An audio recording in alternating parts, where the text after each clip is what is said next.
সবাই বলে আমি নাকি কামচোর। আমি কামচোর কি করে হলাম? আর এত যে শীত পড়েছে, শীতের তো কেউ কিছু বলছে না। শীতটা যে আমাকে চুরি করে নিচ্ছে সেই বেলা তো কেউ বলছে না।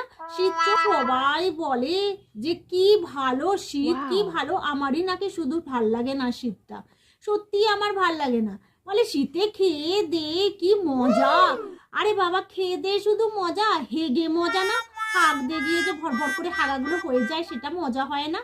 কিন্তু সত্যি বলছি, আমার একদম শীতকালটা ভাল লাগে না। শীতকালে সব থেকে বেশি ভাল লাগে আমার কি, সব থেকে বেশি ভাল লাগে হচ্ছে সবার গায়ে ঠান্ডা হাতটা দিয়ে আমি খুব শান্তি পাই। আমি যখন ঠান্ডা হাতটা দিই আর সঙ্গে সঙ্গে দৌড়ে পালাই, কারণ ওই হাতটা যদি আমাকে কেউ দেয় তার হাতটা, সুতরাং আমার তো একেবারে গায়ে জানি ছ্যাঁকার মতো লাগবে। আর শীতকালটা না ঠান্ডা জলে হাত দিতে আমার জানি মনে হয় একেবারে পেছন ফেটে যায়, কারণ হচ্ছে হাত পা সঙ্গে সঙ্গে অবশ্যই যায়। আর এই যে শীতকালটা কবে যে যাবে আমি বুঝে পাই না। এক এক সময় মনে হয় জানি একেবারে মেরে তাড়িয়ে